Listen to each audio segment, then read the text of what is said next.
Programme मद्दे मुकाबिल में खुशामदीद। मैं हूं रबिया एहसन और मेरे साथ मौजूद हैं आमिर मतीन और रऊफ क्लास्ट्रा। और अहम आज डिस्कशन होने जा रही है Rawalpindi ring road project RRR का अरबों रुपए का स्कैंडल। वजीर आजम के जाती दोस्त, करीबी साथी और माविन खसूसी इस बड़े स्कैंडल में फंस गए। सैयद जुल्फिकार बुखारी ओहदे से इस्तीफा देकर उन्होंने तहकीकात के लिए खुद को पेश कर दिया, जबकि दूसरी तरफ गुलाम सरवर खान ने रिंग रोड स्कैंडल के इल्जामात पर मीडिया के सामने आकर अपना मौकिफ दिया। इसी स्कैंडल से मुतालिक नए इंकशाफात। साबिक commissioner Rawalpindi captain retired Mahmood Ahmed ने बड़ा इंकशाफ कर दिया। रिंग रोड के डिजाइन में तब्दीलियां वजीर आजम इमरान खान के इल्म में थीं। इसके अलावा स्कैंडल के 3 मरकजी किरदार तौकीर शाह, साबिक कमिश्नर महमूद अहमद और साबिक डिप्टी कमिश्नर रावलपिंडी अनवारुल हक ने जो गैर मामूली मौकिफ दिया है, इस बारे में उससे भी आपको आगाह करेंगे। रावलपिंडी रिंग रोड स्कैंडल में नए इंकशाफात भी सामने आ रहे हैं और जिला अटक की जमीनों को हाउसिंग माफिया ने इस्लामाबाद में दिखाकर पाकिस्तान के शहरियों को अरबों रुपए का चूना लगाया। सिर्फ पिछले 2 साल में 8.25 अरब रुपए का बिजनेस इन हाउसिंग सोसाइटीज ने किया। कौन सी सोसाइटी ने क्या फ्रॉड किया, इसकी एक्सक्लूसिव तफसीलात आपके सामने रखेंगे।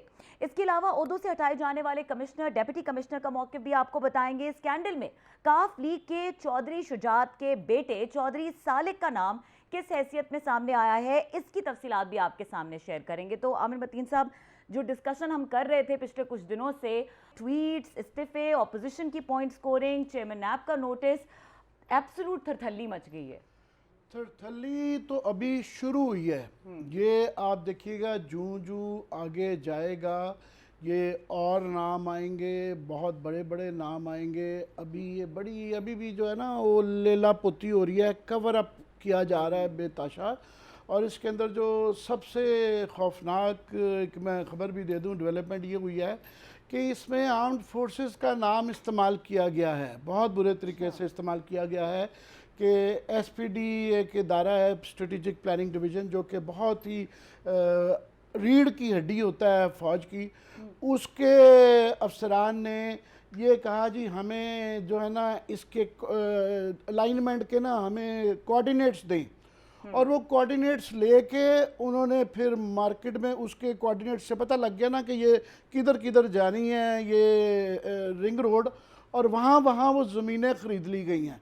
तो उसके अंदर अभी तो, और ये इत्तेफाक नहीं था कि पिंडी और अटक के अंदर सारे ही तकरीबन जो है, पिंडी में तो सारी एडमिनिस्ट्रेशन कमिश्नर से लेके नीचे तक सारे रिटायर्ड कैप्टन हैं, सारे ही रिटायर्ड कैप्टन हैं। और वो सारे, कोई कैप्टन साहब कहते हैं कि जी मैं चीफ का ADC था, कोई कहता है कि जनाब मेरा फलाने वालिद साहब कर्नल हैं, वो सारे मसूद जो महमूद साहब है ये ख़ुद भी रिटायर्ड कैप्टन हैं, इनके भाई कर्नल मसूद का जो नाम आ रहा है वो है।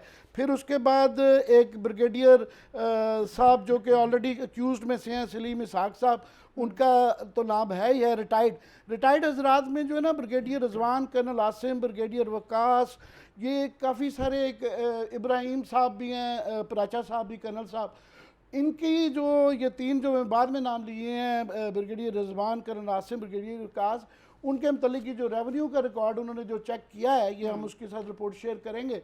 उसमें वो कहा जा रहा है कि जी उनके भी पर्टिकुलर्स नहीं दिए जा रहे, उनका शनाख्ती कार्ड नंबर नहीं पता, तो इसलिए जो है ना हम उनकी तफसील नहीं बता सकते कि इन्होंने कहाँ कहाँ क्या क्या गड़बड़ की। तो एक किस्म का कवर अप है, अभी छुपाया जा रहा है। मगर मेरी ये इतला है कि आर्मी के हाईएस्ट लेवल पे इसकी इंक्वायरी करवाई जा रही है, क्योंकि आर्मी का नाम इसके अंदर इस्तेमाल हुआ है। मगर अभी लेटेस्ट तो ये है कि जी आज बड़ा गरजे और बरसे हैं सरवर खान साहब भी कि जनाब मैं सू कर दूंगा और मेरा बिल्कुल कोई वो नहीं है। फिर उसके बाद जुल्फी बुखारी साहब ने अपने आप को इस्तीफ़ा दे दिया और पेश कर दिया है कि जनाब मैं जब तक वो नहीं क्लियर हो जाता वो होएगा। तो बात यह है कि हमने तो जसारत नहीं की इनका नाम लेने की। सरवर खान साहब का इनडायरेक्टली इम्प्लाइड नाम जो है वो जो कमिश्नर गुलजार साहब की रिपोर्ट है उसके अंदर शामिल है। उन्होंने पूरा एक पैराग्राफ लिखा हुआ है कि जनाब ये हमें बता दें कि इसको बिल्कुल ये फनल एरिया के साथ था, तो यहाँ पे ये इनको NOC एविएशन का कैसे मिल गया, फिर इसकी इनोवा हाउसिंग स्कीम जो थी, और यहाँ पे ये इनके पास बड़ी थोड़ी अराजी थी, 1,000 भी नहीं थी, और उन्होंने कई हज़ार की फाइलें बेच दी हैं। तो वो किसी ना किसी का इन्फ्लुएंस तो यूज़ हुआ है, और इंटरचेंज भी वहाँ पे उनको दे दिया गया है कि जी इंटरचेंज भी वहाँ बन रहा है, तो इसके पीछे क्या है, तो इम्प्लाइड इनका नाम है। उसी तरह ही जो इनका जुल्फी बुखारी साहब का है, जुल्फी बुखारी साहब का भी रिपोर्ट के अंदर जिक्र इम्प्लाइड है। तकीर शाह साहब का जिक्र है कि तकीर शाह साहब ने अपना क्लाउट इस्तेमाल किया। ये हम नहीं कह रहे शू करना है, तो ये बिल्कुल अपनी जो है कमिश्नर गुलजार साहब को और जिन्होंने ये रिपोर्ट बनाई है उनको सूट करेंगे। हमने तो सिर्फ रिपोर्ट किया है, हम मैसेंजर हैं, तो हमारे पे कोई गुस्सा ना निकाले। और आप वजाहत भी दे चुके हैं पिछले प्रोग्राम में डिटेल से कि वजाहत क्या, उन्होंने कहा है कि तकीर शाह साहब ने वो अपना क्लाउड यूज़ किया है और यहाँ पे करवाया हुआ है। और जुल्फी बुखारी साहब का एक पहले कमिश्नर भी जो है ना, वो इस बात पे घर चले गए थे कि जनाब ये मैंने इसमें हाथ नहीं डालना। तो जब ये बिल्कुल वो सही कहते हैं, ये रिपोर्ट अभी ये भी प्रिलिमिनरी रिपोर्ट है, और वाकई इसकी जब जुडिशल फॉरेंसिक और सही किस्म की FIA की रिपोर्ट आएगी तो और मज़ीद चीज़ें खुलेंगी। मगर मैं ये कहता हूँ कि ये इत्तेफाक है कि सरवर खान साहब की कॉन्स्टिट्यूंसी के अंदर उनके एक ख़ानदानी रवाबत जो उनके बेटे के वो हैं, उसको NOC एविएशन का मिल जाता है, और वो बिल्कुल वहाँ पे इंटरचेंज भी खुल जाता है। तकीर शाह और जुल्फी बुखारी ये आपस में इनकी शायद उनका ननिहाल और इनका ददयाल की रिश्तेदारी है, और इनकी ख़ानदानी मौरूसी ज़मीन जो है ये भी इत्तेफाक है कि ये भी ऐसे ही वो उसके अंदर आ जाती है, जो मरला की एक्सटेंशन यहीं से है और कोई रास्ता ही नहीं था। ये भी इत्तेफाक है। बाकी भी इत्तेफाक है कि आप देखें, ये ओरिजिनल लोगों को दोबारा समझा देंगे ये स्टोरी है क्या। स्टोरी ये है कि प्राइम मिनिस्टर ने बार बार ये कहा है कि जनाब जो शहर हैं अब ये ऊपर की तरफ लेके जाने, हमें ये वर्टिकल शहर खड़े करने, हॉरिजेंटल नहीं खड़े करने। और उनकी जो इस पॉलिसी की टोटली बरखिलाफ ये है कि आपकी जो ओरिजिनल आपकी अलाइनमेंट आई थी वो सीधी अडयाला, रवाद से अडयाला आ रही है, अडयाला से सीधी ठल्लियाँ एयरपोर्ट के साथ आ रही है। ये 8 किलोमीटर पीछे ले गए ये रिंग रोड जो ये बनाई गई, और वो नहीं की है। और स्टोरी ये है, जो कमिश्नर साहब की रिपोर्ट है, जो कि उनके डिप्टी कमिश्नर और बाकी अब जो है कॉन्ट्रडिक्ट कर रहे हैं। कमिश्नर साहब ये कहते हैं, गुलजार साहब अपनी रिपोर्ट में बुनियादी तौर पे वो कहते हैं जनाब इसकी ये जो मुहूर्त तक ले ली गई, ये अप्रूवल लाजमी था कि चीफ मिनिस्टर के उस लेवल पे जाके एक अप्रूवल आता। इन्होंने इस तरीके से ट्विस्ट किया कि ये लोगों को, हर डिपार्टमेंट को एक इम्प्रेशन दिया कि ये उनका अप्रूवल है और इम्प्लाइड अप्रूवल है, जबकि वो अप्रूवल नहीं था।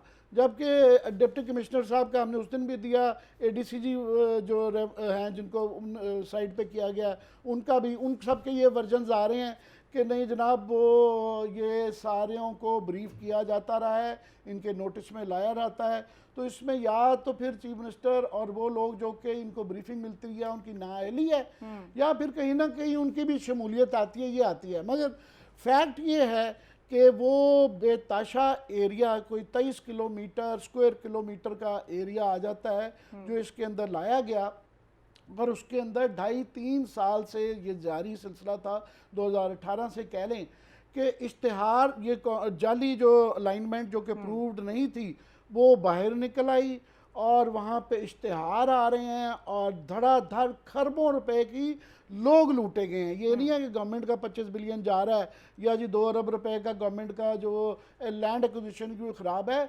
बात ये है कि असल जो नुकसान हुआ है वो भोली भाली आवाम का है, जिन्होंने प्लॉट यहाँ पे ख़रीदे, खरबों के ख़रीदे।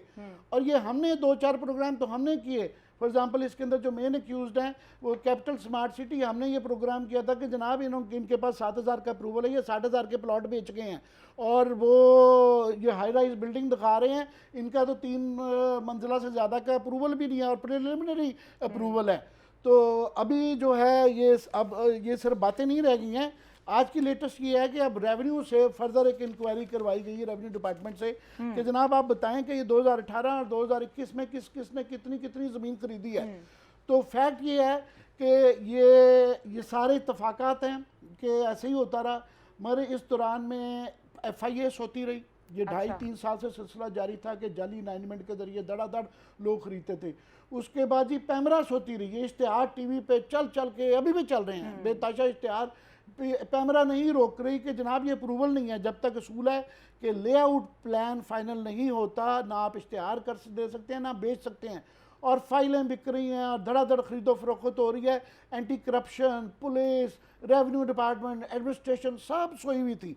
अब सडनली सबको आ गया और ये लिस्ट अब आ गई और है। प्रॉब्ली सोशल मीडिया के ऊपर भी विदाउट सोशल मीडिया पे क्या टेलीविजन पे चलती रही हैं जो है, सोशल मीडिया पे तो बेताशा टेलीविजन के ऊपर बेताशा इश्तिहार चले हैं।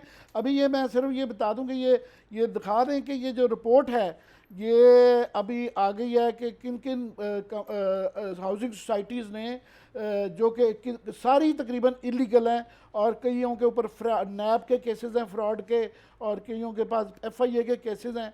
इनके किसने कितनी की है पूरी लंबी लिस्ट है। अगर ये प्रोड्यूसर साहब दिखा सकें कि Islamabad cooperative housing, motorway city, greenfield developers, life residential, airlines associate developers, highland smart city, Fatima जो है टाउन, अल नूर डेवलपर्स, इत्तेहाद, नोवा, न्यू एयरपोर्ट, ये सारी लंबी एक लिस्ट आ रही है। मगर इसमें मुझे लगता है कि इन्होंने बताया ये है कि जी टोटल ट्रांजैक्शंस जो हुई हैं ना 490 ट्रांजैक्शन हुई हैं। 490 जो है ना इस इलाके में ज़मीनों की खरीदो फरोख्त हुई है।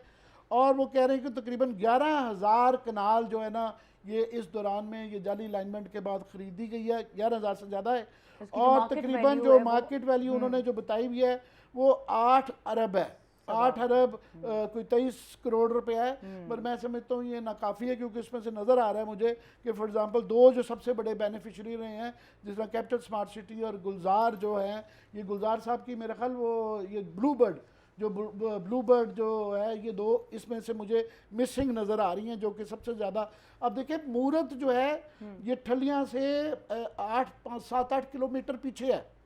वहाँ से लेके तो आगे ये ले गए जी वो CPEC के साथ और बहाना ये इशू ये बनाया कि जी ये इसके ऊपर बोझ पड़ जाएगा मोटरवे के ऊपर।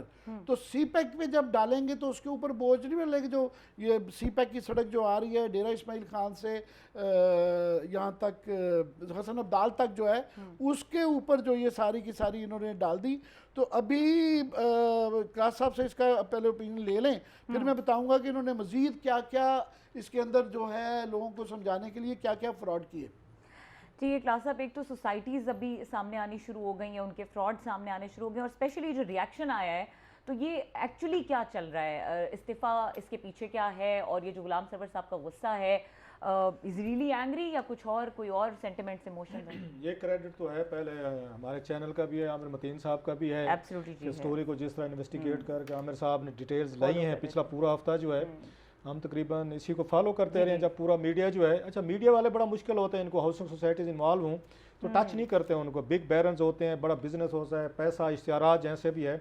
हमारे चैनल को ये मेरा ख्याल है ये जाता है, क्रेडिट जाता है, कोई बगैर इसका उसका शिकार हुआ है कि कल को इनका बिजनेस होता है, जैसे मैंने कहा एड्स होते हैं, उन्होंने बिल्कुल इसको मतलब शो भी चले हमारे और आमिर साहब ने बड़ी जाके नए नए तरीके से स्टोरीज भी निकाल के लें और अभी भी मेरा ख्याल है इनके पास बहुत सारा मवाद है जो लोगों तक पहुंचने वाला है। मतलब हेड्स ऑफ टू अगर आमिर साहब।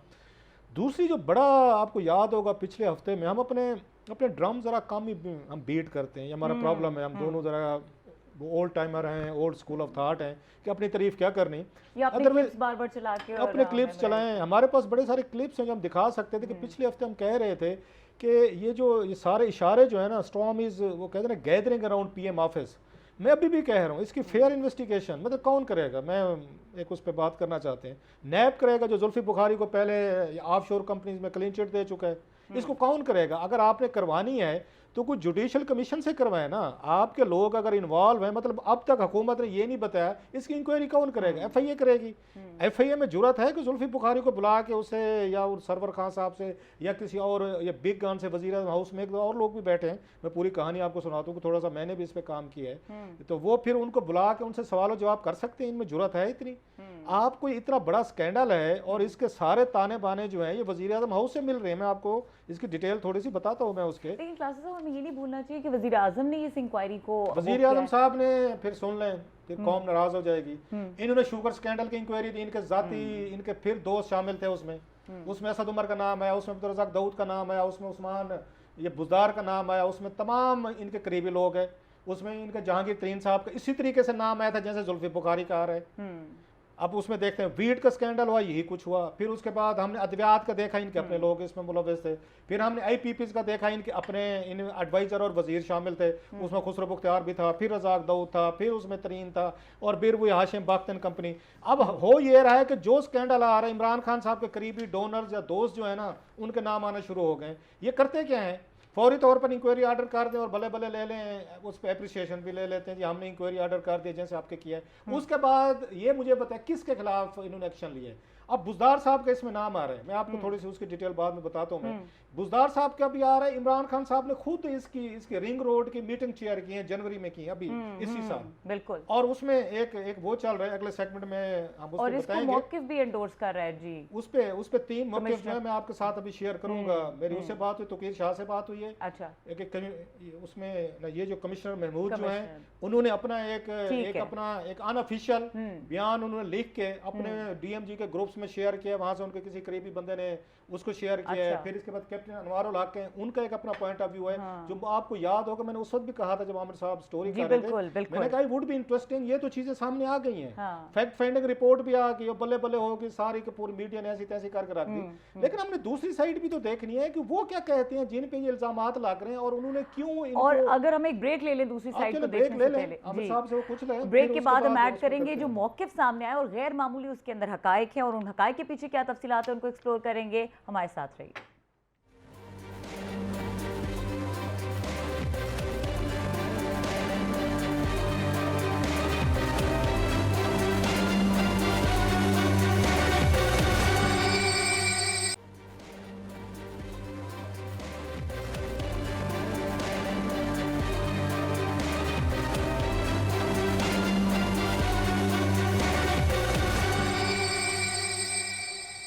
वेलकम बैक और एक बार फिर डिस्कशन को कंटिन्यू करेंगे। आमिर साहब, जिस तरह से नए इंकशाफात सामने आ रहे हैं, ये इंटरेस्टिंग होती जा रही है बहुत ज़्यादा। इंटरेस्टिंग नहीं, ये बड़ी तकलीफदेह है। और ये हम जो बार बार कहते हैं कि प्राइम मिनिस्टर को और इस गवर्नमेंट को फौरी तौर पे तमाम हाउसिंग, ख़ास तौर पे शहरों के सबर्ब्स के अंदर जो ज़राती ज़मीन लेके जा रही हैं उनको बंद कर देना चाहिए। ये आप देखें, ये पॉलिसी बना रहे हैं ऊपर ले जाने की, और फिर जो अलाइनमेंट चेंज कर रहे हैं वो हॉरिजॉन्टली कर रहे हैं, वो बाहर की तरफ है।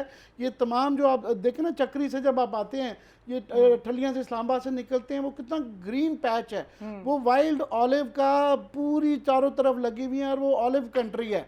मगर उन्होंने पूरी बना दी है। ये ज़रा लोगों को फिर समझाने की ज़रूरत है कि ये हुआ क्या है। ये ज़रा पुराना प्रोड्यूसर साहब ज़रा नक्शा दिखाइएगा कि ये अलाइनमेंट थी क्या, 2017 से ये बना, 2018 से ये नक्शा ज़रा पूरे सफ़े पे अगर चला सकते हैं तो दिखाएं करीब से, पूरे उस पर वो करवाएं पूरे स्क्रीन पे, इसका थोड़ा सा क्लोज अप इसके ये देखें, ये बिल्कुल अडयाला रोड से सीधा ठलियां जो है वहाँ पे जाके मिलता है। ये वाली अलाइनमेंट थी। उसके बाद ये जाली अलाइनमेंटें जो कि अप्रूवल जो चीफ मिनिस्टर का, कमिश्नर साहब के बकौल कम अज़ कम नहीं आया था, इसके 2-2, 3-3 ये देखें अलाइनमेंट्स चेंज होती रही हैं। हर कोई अपनी मर्ज़ी करता रहा, जिसका जहाँ ज़ोर लगा, और उसको बिल्कुल ये वहाँ से लेके आप ये पूरा 23 स्क्वायर किलोमीटर का एरिया CPEC ऊपर तक ले गए, ऊपर से लाए। और यहाँ पे जो सबसे बड़ा फ्रॉड ये हुआ वो होता है इंटरचेंज का, लोकल एरिया एक्सेस जिसे कहते हैं। कानून ये कहता है कि जनाब वहाँ पे आप अगर गवर्नमेंट प्रॉपर्टी खरीदती है, जहाँ पे इन्होंने इंटरचेंज करना होता है, लोकल एरिया एक्सेस देनी होती है, वहाँ इर्द गिर्द जो है ना, पहले गवर्नमेंट वो प्रॉपर्टी खरीदती है क्योंकि उसके वैल्यू ने बढ़ जाना होता है, और वहाँ पे सर्विस एरिया भी खोलने की ज़रूरत होती है। तो वहाँ पे तमाम में इंटरचेंज कर दिए गए, मूर्त पे भी कर दिया गया, CPEC पे भी कर दिया गया, एक ये मेरा ख्याल एयरपोर्ट के पास भी एक इंटरचेंज दे दिया गया, और कोई ज़मीन नहीं खरीदी। वो ख़रीद के एक दफ़ा ये नोट्स में डाला, खिलवा के उसके बाद अगले जो मिनट्स के अंदर जो है वो चीज़ फिर गायब हो गई। अब वहाँ पे फिर बिल्डर्स के लिए कि इंटरचेंज खुल गया, ये एक निशानी होती है पब्लिक के लिए कि जी इसका मतलब यहाँ से रास्ता खुल रहा है और ये इजी एक्सेस हो जाएगी। खरबों रुपए की उन्होंने जब ज़मीनें बेच ली हैं, अब पूछा कि जनाब ये आपने इंटरचेंज खुलवाया था कि इसके गवर्नमेंट का आपने वैल्यू बढ़ानी है और ये जो इसका कानून का सहारा लिया गया था, किधर है वो लैंड, क्यों नहीं परचेज़ किया गया?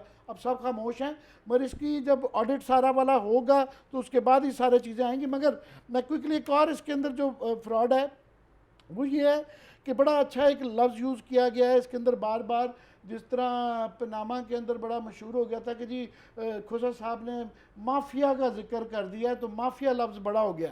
तो इन्होंने अवॉइड किया माफिया का लफ्ज़, इन्होंने यूज़ किया है रेंट सीकिंग सिंडिकेट, जो है ना, अच्छा। रेंट सीकिंग सिंडिकेट, जो कि बेसिकली एक माफिया है, सीधा माफिया कह रहे थे ठीक है। ये एक पूरी सिंडिकेट बनाई हुई थी जिस तरह माफिया की सिंडिकेट होती है, उसके अंदर जो एडमिनिस्ट्रेशन भी शामिल थी, पॉलिटिशियन भी शामिल थे, रिटायर्ड एंड सर्विंग जो है वो वर्दी वाले हमारे भाई भी थे, उसके बाद बिल्डर्स तो ऑफ कोर्स थे ही थे। सुना है कि चौधरी का बरखुरदार शुजात हुसैन के चौधरी सालिक साहब का भी नाम आ रहा है वो ये जो रिपोर्ट है इसके अंदर वो जो है इफ्तिखार गुरमन साहब हैं गालबन, उनकी एक हाउसिंग स्कीम है, उसके साथ उनका भी नाम है कि ताल्लुकात हैं। पर मेरी ही चौधरी सालिक से इतफाक़न इनडायरेक्टली एक बात हुई तो उन्होंने मैसेज कन्वे किया है कि जनाब इस ख़ानदान से गुरमन साहब से हमारा ताल्लुक बहुत ज़्यादा है, मगर हमारा कोई इसके अंदर जो है लेन देन नहीं है। ये उनके मलिक रियाज के साथ, जो मलिक रियाज को याद है आपको, चौधरी परवेज अली साहब ने 2200 उन्होंने कनाल सरकारी जंगल ज़मीन दी थी और उसके बदले जो 400 कनाल ज़मीन मलिक रियाज ने इनको पेश की थी वो भी चौधरी सालिक और उनकी फैमिली के नाम भी थी, वो भी इत्तफाक़ा नहीं हुआ होगा आमिर साहब। इसमें सारे इत्तफाक ही होते हैं, चौधरी साहब के बगैर कोई काम हो नहीं सकता। सारे इत्तफाक हैं। मगर आपने जो बात की है सबसे बड़े बेनिफिशरी जो है, हम बात तो आगे कर रहे हैं ना अडियाला से आगे, जो पीछे रवाद से आ रही है वो अल्हम्दुलिल्लाह बैरिया के साथ साथ से आ रही है। सबसे बड़े बेनिफिशरी जो हैं वो मलिक रियाज साहब हैं। एलिफेंट इन द रूम उसका कोई जिक्र नहीं कर रहा बिल्कुल भी है, सबसे बेनिफिट वो हैं। मगर ये सब इत्तफाक़ात हैं। इत्तफाक अगर नहीं है ना तो वो बेचारे गरीब जिन्होंने इधर जगह 60-60 हज़ार प्लॉट एक ने, जिसके पास 1000 थी उसने 40,000 60,000 ये हाइप यूज़ करके, ये जाली अलाइनमेंट यूज़ करके, इश्तिहार चला के वो इत्तफाक उनके साथ नहीं हुआ। हमने जो हमारा एक मैं लास्ट के तो उसके बाद कीजिएगा कि ये मैं उस दिन जिक्र कर रहा था कि जनाब प्राइम मिनिस्टर का आपके बता रहे हैं कि वो अब ये वर्जन देंगे कि उनका क्लेम है कि ब्रीफ किया गया, मगर प्राइम मिनिस्टर की तस्वीरें ये जो हैं साद अजीज साहब, ये ब्लू वर्ल्ड, ये one of the main beneficiaries हैं। ये 2 करोड़ रुपए कोरोना में दे के जो है ना इन्होंने तस्वीर उतरवा दी। उसके बाद फिर वो सोशल मीडिया पे ये तस्वीर चली और वो एक किस्म का ये होता है जिस तरह लिखा होता है ना CDA अप्रूव्ड, उसका फिर उस तस्वीर को इस तरीके से किया जाता है कि PM अप्रूव्ड। उसके बाद फिर PM का जब नाम आ जाता है तो फिर वो इंक्वायरी हो जाती है। तो जब ये कोई 1000-2000 रुपया या करोड़ रुपया एक दे के वो 2 करोड़ की जगह 10 अरब रुपए का जो ज़मीन बेच जाते हैं, उस वक्त वो ये एहसास होता है कि ये 2 करोड़ रुपया बड़ा महंगा पड़ जाता है। और वो तस्वीरें उतारने वाले के लिए पहले साइन करा लिया कॉन्ट्रैक्ट कि इसको कमर्शियली इस्तेमाल नहीं किया जाएगा। वो ऐसा कमर्शियली इश्तिहार में चलती है कि लोगों ने कहा जी ये देखो ये PM साहब दे राइट हैंड आदमी ने, ये साद नज़ीर साहब जो ब्लू वर्ल्ड के हैं, ये तस्वीर ये देख रहे हैं ना, ये तो ये एक वारदात भी चलती रही है। किसी जगह PM का नाम इस्तेमाल हुआ है, किसी जगह CM का नाम इस्तेमाल हुआ है। अभी आने वाले दिनों में और नाम भी बताएंगे। अभी पॉलिटिशियनों की ना एक पूरी लिस्ट है जिनकी डायरेक्टली अभी नाम नहीं है। अभी तो सिर्फ ये सरवर खान और जुल्फी बुखारी का नाम आया है, तकीर शाह का आया। ये और भी आइंदा वाले डॉक्यूमेंट आ जाएं फिर हम बताएंगे। अच्छा क्लासेस साहब, ट्विस्ट जो है वो बड़ा मज़ेदार इस तरह से हो गया, मैं बार बार इसलिए कह रही हूँ पेनफुल तो ये है, लेकिन जो इंपॉर्टेंट चीज़ सामने आ रही है कि जो आपने चीज़ इंडिकेट की थी जब हम पहले दिन इस प्रोग्राम का जिक्र, इस पूरी चीज़ का जिक्र कर रहे थे कि ये जब स्टोरी जैसे जैसे अनफोल्ड होगी तो इसकी शेप पता चलेगी। अभी शेप डिफरेंट हो गई है और ये समझ में आ रहा है कि ये इंक्वायरी जो थी उसका मकसद क्या था और उसका कंक्लूजन क्या होगा, क्योंकि हम इंटरेस्टेड तो इस चीज़ में है कि जिनके नाम सामने आ रहे हैं उनके साथ होगा क्या। अब तक किसी इंक्वायरी में इमरान खान साहब के किसी वजीर को सज़ा मिली है? नेम एनीवन, आप गैस करें, कोई बताएं तो आपका So ख्याल है far, जुल्फी मुश्किल बुखारी है इसका जवाब हुई देना। मत पूरी कौम बता दें, अब तक 10 इंक्वायरियां हो चुकी हैं, हम बल्ले बल्ले ढोल पीट चुके और हैं। सबसे ज्यादा और सारे PMSC दोस्त को उन्हीं के करते थे नाम है, कि- सबके नाम है, हमने तो नहीं दिए, उन्हीं के नाम आते हैं। उन्होंने किसी एक को उन्होंने सजा दी है, कोई एक बता दें, 2-4 को हटाया भी सही तो 6 महीने 3 महीने बाद वापस ले आए। आजम सवाती साहब पे, उनके फ्रॉड पे, मिस्टर फ्रॉड, अगर मिस्टर फ्रॉडी का किसी को मिलना चाहिए ना एक टाइटल, वो आजम सवाती को मिलना ये हम नहीं चाहिए। कह रहे सुप्रीम कोर्ट की डॉक्यूमेंट्स सर ये 5 का पलंदा है, मैं दिखा चुका हूँ, कल फिर ले आऊंगा। 5 उसको GIT ने, ये FIA की GIT ने उसके फ्रॉडों पर मुश्तमिल रिपोर्टें जमा करवाई, वहां इस्तीफा दे दिया और फिर वो आके इमरान खान साहब ने महीने बाद उसको दोबारा वजीर बना दिया। वो इस वक्त इनका तरक्की देके रेलवे रेलवे का। वो रेलवे को ठीक कर रहा है। सुना रेल पाम में वहां पे बड़े बड़े एक इशू चल रहे हैं, वो किसी और स्टोरी करेंगे। रेल पाम पे इस वक्त आजम सवाती साहब क्या खेल खेल रहे हैं। खान साहब इस मामले बड़े खुले दिल के हैं। वो वक्ती तौर पर क्योंकि अपोजिशन ने इसको उठाया, हमने उस पर मीडिया पे पहले ब्रेक की स्टोरी, यहाँ से अपोजिशन ने नाम लिए, तो खान साहब का स्टाइल भी यही है कि फौरी तौर पर इंक्वायरी करो, यारों दोस्तों को बचाओ, 2-4 दिन आगे पीछे करके। ये यहाँ पे क्या हुआ था आपको, या आतिफ खान साहब ये थे, ये उसके बाद शहराम तरकाई वगैरह जो उनको डिसमिस किया गया था, रिजाइन दिया गया आज था। ही तस्वीरें आ गई थी, KP वो के आज मिले हैं। और वो मसूफ जो है दोबारा वजीर बन गए हैं। सो इमरान खान साहब बड़े अच्छे दिल के मालिक हैं, किसी का बुरा नहीं चाहते। वो उदय भाई वाली वेलकम फिल्म वाला कि दिल के बुरे नहीं हैं, वक्ती तौर पर गुस्सा आ जाते, दिल के बुरे नहीं है। दूसरी आमिर साहब ने अभी एक बात की, वो तस्वीर वाली मुझे याद आ गया। अब कभी जाए ना, ये बैठे होते हैं यहाँ पे, ये सड़कों पे, फुटपाथ पे, हाथ देखने वाले, तोता फाल निकालने वाले, इस तरह के, इन्होंने अपने अपने साथ बड़े इंतहाई मशहूर लोगों की तस्वीरें रखी होती हैं। वो बेशक मशहूर आदमी एक कैमरे को नहीं देख रहे, किसी और साइड पे देख रहे, लोगों को मुतासिर कर रहे होते हैं कि देखे बड़े बड़े लोग, उसमें डिप्टी कमिश्नर के साथ होगा, कमिश्नर साथ, कोई यहाँ सियासतदान के साथ, कोई वजीर के साथ, कोई DC के साथ, सबके साथ। ये वही वाले हाउसिंग सोसाइटीज वाले के पास तरीका वारदात आ गया। अगर आपको याद हो, SM इमरान, ये लाहौर वाले जो आपके रूडा के हैं, वो खुद फरमा रहे हैं कि इमरान खान साहब को हम डोनेशन देते रहे हैं और डोनेशन के बदले में उन्होंने लाहौर पूरा आपका डेवलपमेंट अथॉरिटी उनके हवाले कर दिया। पता ये चल रहा है कि हाउसिंग सोसाइटीज के जो बिल्डर्स हैं, कंट्रैक्टर हैं, ठेकेदार हैं, माफियाज हैं, वो जाते हैं खान साहब को 2-2-2.5 करोड़ रुपए के इनको चेक पकड़वाते हैं, लकड़ी के साथ में तस्वीर लगते हैं, साथ ही मीडिया को जारी करते हैं, अखबारों में इश्तिहारात, उसके बाद भोली आवाम जो अगर मुझे नहीं समझ आ रही इनके पास पैसा कहाँ से आ रहा है, किस तरीके का आ रहा है, वो यही तस्वीरें देख के वो जाके प्लाट लेना शुरू कर दिया। हालांकि मैं पहले कह चुका हूँ कि इस्लामाबाद में 120 तो गैर कानूनी थी, मतलब पिंडी में कितनी है? ऐड करता है ना ये क्रेडिबिलिटी में। और इसके अलावा PM ऑफिस क्या रोल प्ले कर रहा है, और अब सुने, इंकशाफात आपने PM करने थे, सब ब्रेक का टाइम हो चले गया ब्रेक कर लें, आपके साथ मैं Unfortunately, असल पर रहूंगा कि जनाब PM ऑफिस में जो बड़े साहब बैठे हुए हैं, जी जी असल जी जो मसला उनका कैप्टन साहब के साथ शुरू हुआ। कैप्टन साहब जरा इमरान खान साहब के साथ खुल गए थे 2-4 मीटिंग्स में, तो उन्होंने 2-4 शिकायतें लगा दी थी खान साहब के करीबी लोगों के कि हुजूर ये लोग हैं जो तमाम मामलात में इंटरफेयर कर रहे हैं, वो जरा वापस आए कि ये सारी इंक्वायरी शुरू कहाँ से ब्रेक हुई के बाद और चक्कर क्या आके था। ब्रेक के बाद इसको जानते हैं, हमारे साथ रहिए।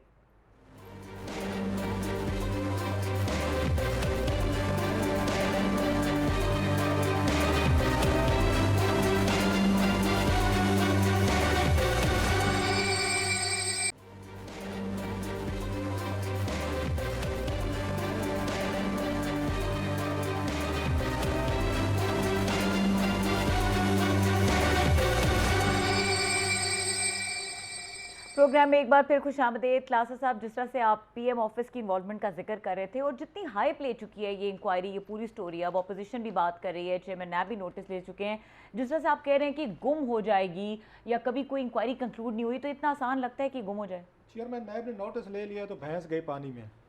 वो तो फिर जानबूझ के किया गया कि जुल्फी से इस्तीफा दिलवा दिया गया है। नैब को कहा गया कि भाई साहब आप आए और इंक्वायरी कर रहे हैं, और ऐसी इंक्वायरी कर रहे सरूर खान ने प्रेस कॉन्फ्रेंस कर जो दिया। वो उन्होंने प्रेस कॉन्फ्रेंस कर, जो आपने पहले इंक्वायरी की थी ना जुल्फी की, उसी तरह की इंक्वायरी और करके कौम के मुंह पे और ये मत्थे पे मारेंगे हमारे पे, ये लें जी।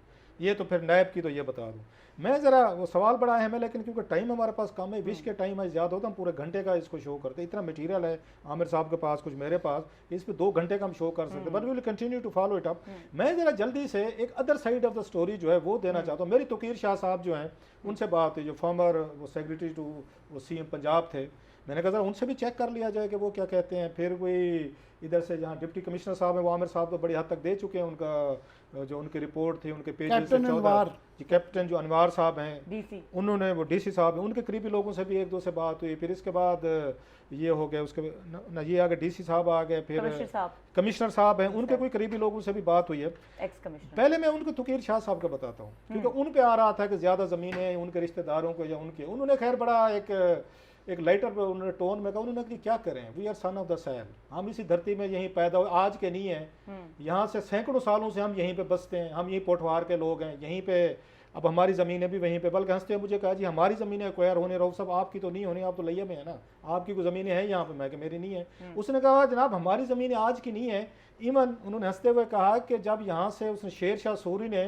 काबुल से लेके कलकत्ता तक जीटी रोड बनाया था, तो वो भी ज़रा चेक कर लें, हमारी ज़मीनों से गुजर रहा था। तो हंसते हुए कहते हैं हो सकता है हमारे बुजुर्गों को उन्होंने फ़ायदा देने के लिए जीटी रोड वहाँ से गुजारी हो। फिर उन्होंने जब अंग्रेज़ आए यहाँ पे, अगेन इन लाइटर टोन वो कह रहे थे, उन्होंने जब अंग्रेज़ यहाँ पे आए तो उन्होंने भी वहाँ पे रेलवे ये जो ट्रैक जो है ना वो भी हमारी ज़मीनों से गुजर रहा है, वो भी साफ ज़रा लैंड को फ़ायदा देता है, हो सकता है अंग्रेज़ों के साथ मिली भगत हो। फिर उन्होंने कहा यहाँ डाक बंगले बनाए गए, फलां चीज़ें बनाएगी, वो भी हुआ सारा कुछ, उन्होंने कहा हमारी से। उन्होंने कहा दूसरा ये इस पे आते हुए बात की उन्होंने कहा अब कि यहाँ से एक तो फेंसिंग होनी है जिसका हमें कोई फायदा नहीं, once there is a fencing, आप अगर वहाँ क्रॉस नहीं कर सकते तो हमें उसका बड़ा फायदा नहीं है। प्लस उन्होंने कहा कि ये जो मार्गला इसकी एवेन्यू की बात जिसकी हम ये कर रहे हैं, इसका फैसला उन्होंने कहा जो इमरान खान ने किया, और इसकी जो इमरान खान साहब ने अप्रूवल दी है वो उनके घर तक या उनकी ज़मीनों तक जाके एंड होता है। अच्छा। अब इसको आमिर साहब इत्तेफाक कहें या कोइंसिडेंस कहें या व्हाटएवर जो बहुत सारे इत्तेफाक कहते हैं अब हमारी ज़मीन कहीं ना कहीं पे आ रही है, इसको ये समझा जाए कि हम इसको मैनूवर कर रहे हैं, तो कहते हैं ये टोटली गलत बात है। और हमें उसने कहा जी मुझे कोई इससे कोई ज़ाती तौर पर आप देख लेंगे, हमें कोई इससे वो नहीं होना, कोई मतलब है कोई फ़ायदा। उन्होंने कहा सिर्फ अकेली हमारी ज़मीन बची हुई है जो हमने हाउसिंग सोसाइटीज़ नहीं बनाई, अकॉर्डिंग टू डॉक्टर तुकीर ये पॉइंट ऑफ व्यू, ये खैर उनका मेन उनका था। उन्होंने कहा बाकी हमारी जो ज़मीन ज़्यादा यहाँ पे आ रही मार्गला एवेन्यू में, ये तो मेरे 1.5-2 किलोमीटर है शायद, वो जितना आरला है इतना ही है। और ये Imran Khan 3 kilometre 1.5-3 kilometre land acquire की जाती है, हुकूमत जबरदस्ती एक्वायर करती है और उनके रेट कोई कमर्शियल रेट नहीं मिलते। उन्होंने कहा ये जो डीसी रेट है दीगर दिए जाते हैं वो कि आपको यहाँ 1.5-2 करोड़ रुपए के कनाल पे रेट तो नहीं दे रहे होते, वो आपको नॉर्मल दिए जा रहे हैं। एंड ही सेड कि I am open to any query and any questioning, ये तो खैर उनका पॉइंट ऑफ व्यू था। अब मैं आता था कमिश्नर साहब के जो उनका वो बड़ा इंटरेस्टिंग है, उन्होंने एक जवाब लिख के तफसील से शेयर किया है कुछ अपने दोस्तों के साथ जो आप जिक्र करते हैं। उसमें उन्होंने ये कहा है कि जनाब जो पहली दफ़ा इंकशाफ किया गया, पहले भी इंकशाफात थे लेकिन ऑन द रिकॉर्ड नहीं थे, कि प्राइम मिनिस्टर ऑफ पाकिस्तान भी रिंग रोड पे मीटिंग्स लेते रहे हैं। अच्छा। और अकॉर्डिंग टू इनके यहाँ पे वो ये पसवाल का जिसका जिक्र किया जाता है एक लूप वहाँ पे भी बनाया गया है, उसकी अप्रूवल जो है वज़ीर आज़म पाकिस्तान ने एक स्टेयरिंग कमेटी के उन्होंने आकर मीटिंग चेयर करते हुए दी थी। अच्छा। और जो फिजिबिलिटी रिपोर्ट्स बनी थी जिसकी बात आमिर साहब भी कह रहे हैं, जिस पे पूरा स्कैंडल खड़ा हुआ है कि इन्होंने वज़ीर आला पंजाब से दोबारा उसको वो नहीं करवाया था, अप्रूवल नहीं दिलवाई थी, तो वो ये कहते हैं वज़ीर आज़म का नोटिस में भी था मेरी, और प्लस जो उनका बयान है, ये उनका एक अनऑफिशियल वर्जन है सो फार जैसे मैं कह रहा हूँ, तो वो ये कहते हैं कि जनाब कि इसमें जो चेंजेस की गई हैं, इसमें FW जो है, फिर वही हमारे भाई आ रहे हैं FW, उन्होंने अनसोलिसिटेड अपनी एडवाइस दी थी, सोलिसिट नहीं की गई थी, मंगवाई नहीं थी, उन्होंने कहा नहीं हमने देनी है 64 रुपए की, उन्होंने 64 अरब रुपए की अपनी पेशकश कर दी थी। अनफॉर्चुनेटली टाइम खत्म हो गया, देख लें फिर आजकल बहुत कुछ कहने को, लेकिन हम इसको कल जो है ना कैप्टन ये महमूद साहब का और ये हो गया अनवार उल हक साहब है इनका, और अभी मैंने आपको प्राइम मिनिस्टर ऑफिस में ADC का भी वो जो एडिशनल डिप्टी कमिश्नर रेवेन्यू है उनका भी आया हुआ है, और जो प्राइम मिनिस्टर ऑफिस में जिस बड़े अफसर के साथ ही मेस्ड अप प्रॉब्लम्स हैं, ये कैप्टन महमूद साहब he messed up with the wrong marine, तो वो स्टोरी जो है ना रहेगी। चलो कल ठीक है, इसके बारे में बात करेंगे अपने अगले प्रोग्राम में। इजाजत दीजिए, अल्लाह हाफिज।